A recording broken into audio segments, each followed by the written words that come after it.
quite normal for Midsomer. Please welcome Neil Dudgeon.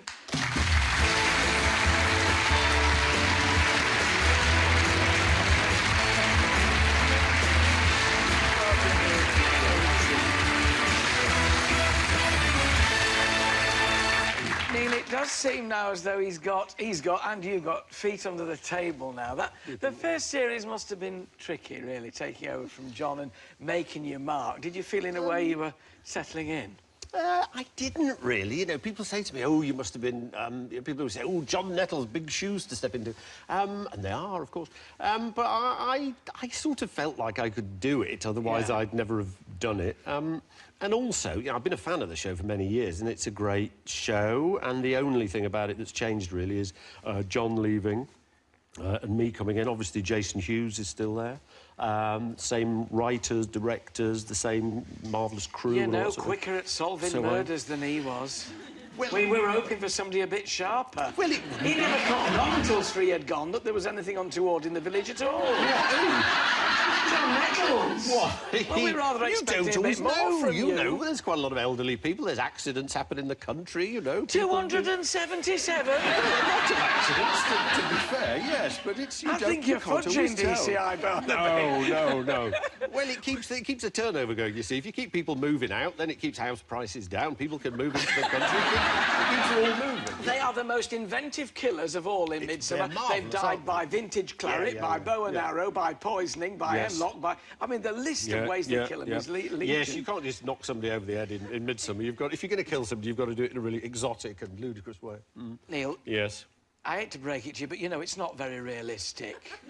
What? No, it's not I don't know where you live, Alan, but it's pretty realistic where I spend a lot of my time. Mercifully, I don't live in Midsomer. It's a lot. Are you astounded? How many countries does it go to? Oh, it's said that Well, I'm told different figures. You know, people tell you what they want you to think. I'm told that it sells to something like about 246 territories around the world, and I think that's more territories than there actually are in the world. So I don't think that can be true. I don't think it sells to Burma or North Korea. I think it sells to just about everywhere else. And I say, whenever I speak to foreign journalists and say, why is it popular in Australia or Germany or whatever, they always say, we love your English countryside and we love your English sense of humour. And they seem to be the things that people seem to think it's a kind of rural comedy going on. And I don't know whether in certain countries they think... I hate to break it to you, but it is. I'm a very serious artiste, I'll have you know. I was told this to be serious drama. Have you always loved murder mysteries and that kind of thing? Yes. I've always loved all kinds of the murder mysteries. And Midsomer, I was always a fan of Midsomer from when it first started, and the whole mix of the show, I think, is great, because obviously you've got the countryside, the whodunit thing of it, the slight, as you have referred to. There's an element of eccentricity in it. You get great actors as well as yourself. I mean, star names come in, though. You know, I was reading the cast list at the beginning. The wife and I, quite addicted to Midsomer. Who's in it? I always used to do that. I'd sit at home with my wife, saying, "Oh, so and so's it. What are they going to do? What are they going to do?" And it is a part of it's a great joy of the show. Actors who come and guest on the show say to me, "You have got the best job in equity now, because you've got this wonderful show to do in the beautiful countryside and doing that, and then you just get all the most fantastic actors coming through every 4 or 5 weeks. We get a new cast come along, and you get a new list and say, oh, it's so-and-so's coming in, and so-and-so. And you know that the biggest name will be the murderer. That's not true. It's not true. There's an episode... I don't know when Alan's going to mention this to you, but I'm sure he's about to. There's a new episode going out tomorrow night on ITV at 8 o'clock. Oh, that's why he's on. Alan was meant to say. But in that, there's some pretty well-known, marvellous actors, I have to say, and some actors who maybe are a little bit less well-known. And...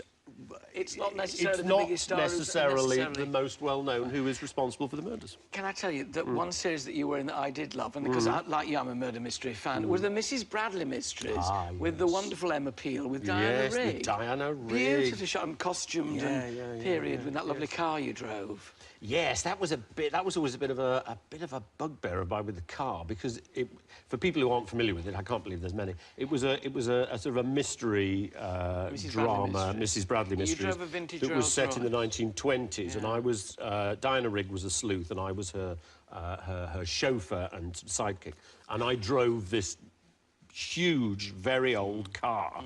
And it was quite temperamental. And so the simple things like, OK, now you drive down here and you pull up and you stop there and you get out and you have the scene, would see me kind of, you know, I'd stop kind of like half a mile short of it, or I couldn't stop it and it'd overshoot and run into the bushes and things like that, which the crew thought was hilarious, obviously, every time the actor couldn't drive the car.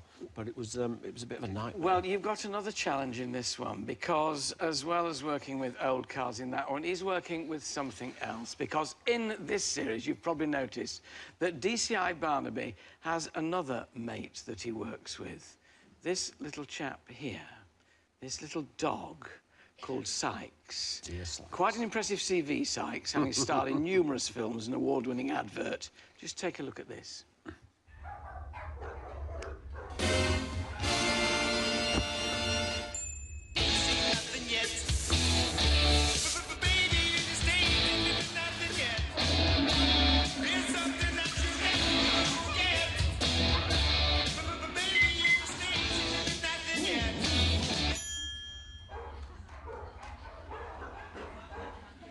Welcome, with his owner, Jill Raddings, Sykes. How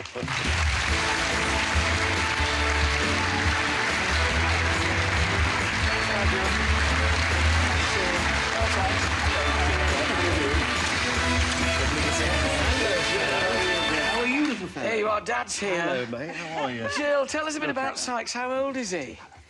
Sykes is 7. Yeah. Oh, so he's getting on now. How long have you had him? Prime of his life, actually, yes. Is it? Just coming up to the very prime of his life. But you started training him from a very young age?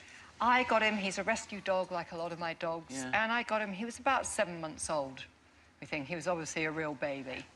And you get on in real life, all right? Yeah. He's an awfully sweet-natured creature, aren't you, fella? He's very lovely. He's lovely to work with. And an easy sort of breed to train? Oh, I mean, in relative terms, he's very quick on the uptake, isn't he? Look, he's off his own. I think when he looks at me, I'm going to say, I think the secret is, I hope you won't remember me saying, that obviously an element in his brilliant training is the sausage. Yes. And that he thinks, if I walk into a room with that man, I sort of run up to him and make a fuss of him, and he'll give me a sausage. And I haven't got any sausages on me. So he's actually looking for... He's working for the sausage, as we all are, obviously, at the end of the day. Well, we saw Some people's sausage is money and some is sausage. Sausage I have to is say sausage. Neil is brilliant Is he with good with Sykes, it? which makes a humongous difference. I think it's to the other us. way round. I think he's rather... Show us a few of the things we saw at the very, very top of the show.